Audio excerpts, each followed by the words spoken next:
jërëjëf Cheikh Ahmadou Bamba Khadimu Rasul ñoo ngi déglu docteur bi waaye mënta nekk ak la xale kaw ma demee nii ndax fi situation yi toll xëy na peut-être am na lu ñu xalaat waaye dañuy xalaat bu ñu ko xalaatee fii ndax fii jàmm rek moo fi nekk si xalaat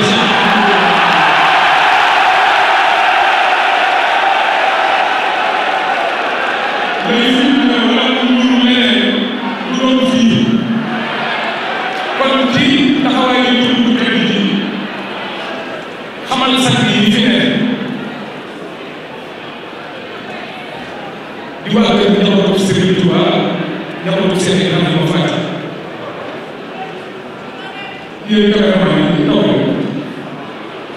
ñëpp ndax nag dafa am loo xamante ni man maa leen ko mën a wax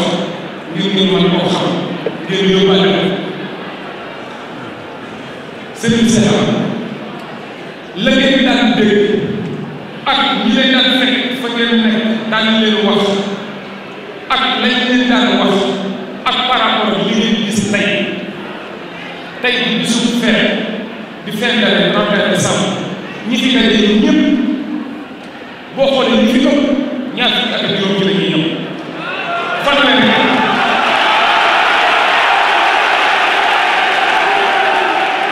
kon yaakaar naa ne kuy si sax ñun ki ñuy àndal kaw ñun ñu àndal si sax ñu mooy kaw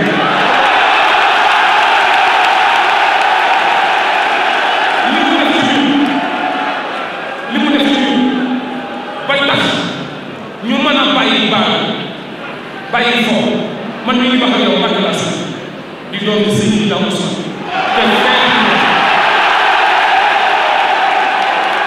Serigne Touba defal na ma xéwal saa yi bu ma neexoon tey di dem di baal di bàjjalaat di def ñun ñëpp bu ma neexoon def ko ba ñu ko def mais gis nañ ne xam man mu soxal jombale naa ko sama bopp ngir yóbbu ñëpp man rek sakal ma ñu ñu nekk ñu xool rek ñëpp ci ay góor ak ay jigéen tey ñu neexoon ñu nekk ñu nekk waaye borom ak taalibe sax bu mu ndax ëpp naa ndax ak taalibe rek kon bu ko defee Serigne Mbacke ak sëñ Mbacke Ndiaye gis nga kon léegi tey ministre de la République bi mu gisee ni mu demee sax dafa yoxo c'est normal bu ñu ko defee rek aussi on va ko waaw su fa mu jógee ak te ñoom jógee mais rek ñu jógee dafa fekk ni liggéeyu Serigne Touba lañ kenn mën a nga saxal liggéeyu si